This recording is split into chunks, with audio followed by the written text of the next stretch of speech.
लोकांचा विश्वासघात कसा करायचा, लोकांच्या भावनांशी कसं खेळायचं हे शिकणार तुम्ही हिच्याकडनं.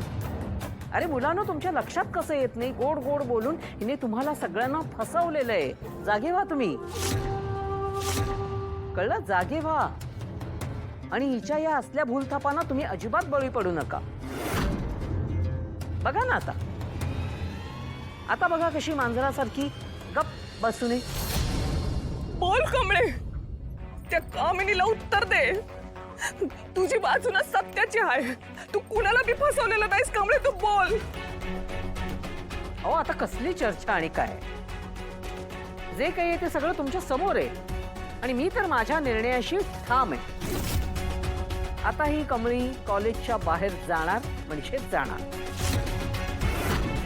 तर हे सगळं व्हायच्या आधी मला मनाच्या कुठल्या तरी कोपऱ्यात तुझी दया येऊ शकली असती, पण आता नाही. कारण तू दयेला पात्रच नाहीयेस. कारण तुझ्यावर दया करावी त्याला तू लायकच नाहीयेस.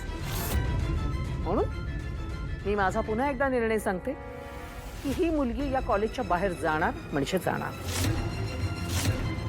कमळे, तू हरलीस बाळा.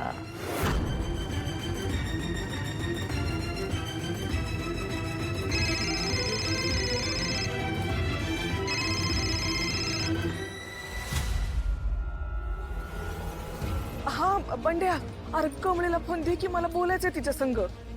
हा कमळे, सरू काकींचा फोन आहे, बोलायचा आहे तुझ्या संग. कमळे, हे बाळा, अगं तू बोल की.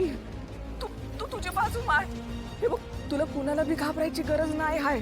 या टायमाला दुसरा कुणाचा बी विचार करू नकोस. तू फक्त तुझा विचार कर बस. कोण आहे? तिची आई आहे का? दे बरं मला फोन दे. आओ कमळीची आई.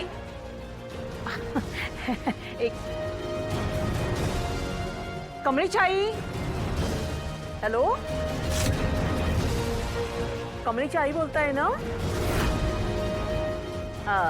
नाही मी सांगते ना तुम्हाला, ती का बोलत नाहीये ते मी सांगते ना. कमळीची आई, तुम्ही काय केलं माहितीयेत का?